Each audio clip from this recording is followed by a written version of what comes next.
Hey everyone, and welcome back to the channel. Today, we're diving deep into a topic that affects every single one of us. No matter where we live, the new wave of economic challenge is sweeping the globe. It feels like just when we think we've figured things out, the rulebook gets Forget the old problems you've heard about for years. There's a new set of issues on the horizon, and we need to understand them. So, what are these new economic giants we're facing? Let's start with the big one.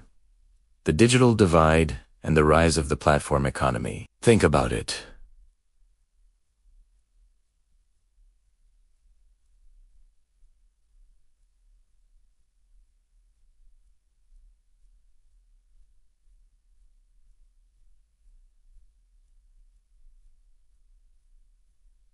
Then, companies like Amazon, Uber, and even social media platforms aren't just businesses anymore. They are entire economies. They control massive flows of data, goods, and services. This concentration of power is unprecedented. While it offers incredible convenience, it also creates a winner-take-all market. Small businesses struggle to compete, and workers in the gig economy often find themselves without the traditional safety nets, like health insurance or retirement benefits. Are we building a more efficient future or a more precarious one? That's the billion-dollar question. Next up, let's talk about something you're probably feeling every day.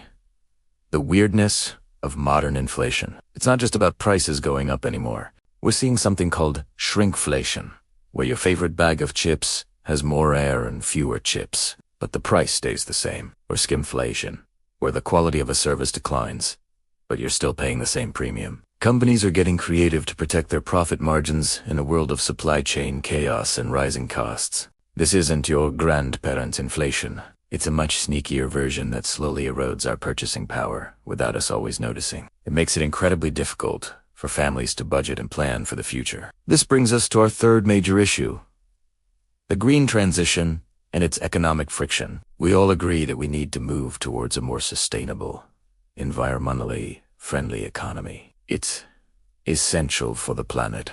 But this transition isn't smooth, and it's creating new economic winners and losers. Green jobs are booming in sectors like renewable energy and electric vehicles, which is fantastic. However, entire communities built around traditional industries like coal or oil are facing massive unemployment and economic devastation. The challenge isn't just about building windmills. It's about ensuring a just transition where nobody gets left behind. How do we retrain millions of workers and revitalize entire regions? This is one of the most complex economic and social puzzles of our time. Then there's the issue of demographic shifts. In many developed countries, populations are aging rapidly. Japan and parts of Europe are leading this trend, but it's coming for many others.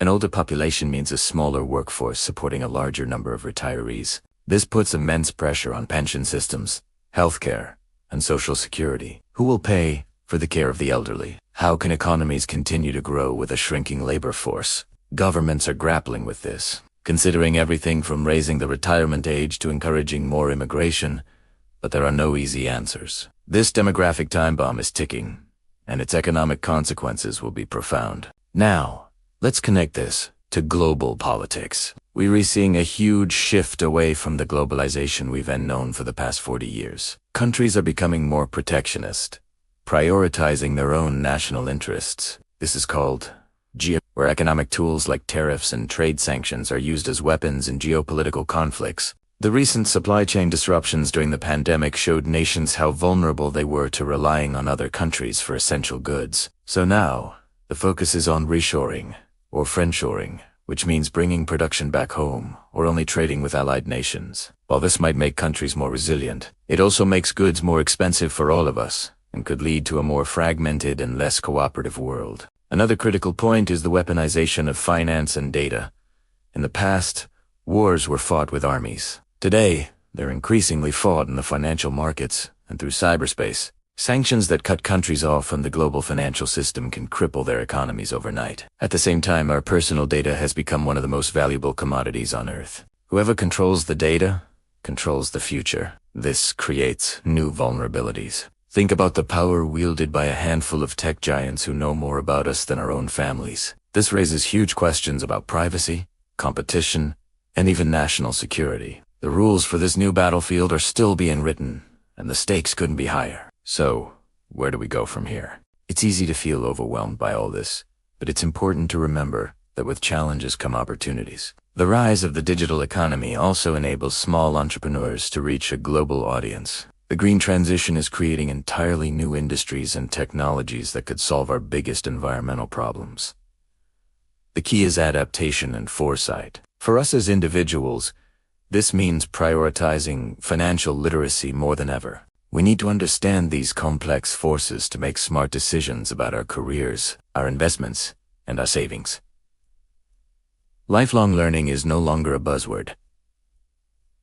It's a survival skill. The job you have today might not exist in 10 years, but new, better jobs will emerge. We need to be ready to pivot and learn new skills. For our leaders and policymakers, this new era demands a radical rethinking of economic policy. Old models won't work. We need social safety nets that are flexible enough for the gig economy. We need massive investment in education and retraining programs for the green transition. We need new international agreements to govern data and digital trade. And we need to find a balance between national security and the benefits of global cooperation. This requires bold, innovative, and compassionate leadership. It's a complicated picture, and there are no simple solutions. These new economic issues are interconnected and constantly evolving. But the first step is always awareness. By understanding the challenges we face, we can begin to have a conversation about the kind of future we want to build. A future that is not only prosperous, but also equitable and sustainable. We all have a role to play in shaping it. Thanks so much for watching. This was a heavy topic, but a crucial one. What are your thoughts? Which of these issues worries you the most? Or which opportunities excite you? Let me know down in the comments. I'd love to hear your perspective. If you found this video insightful, please give it a thumbs up and consider subscribing for more deep dives into the topics that shape our world. See you in the next one.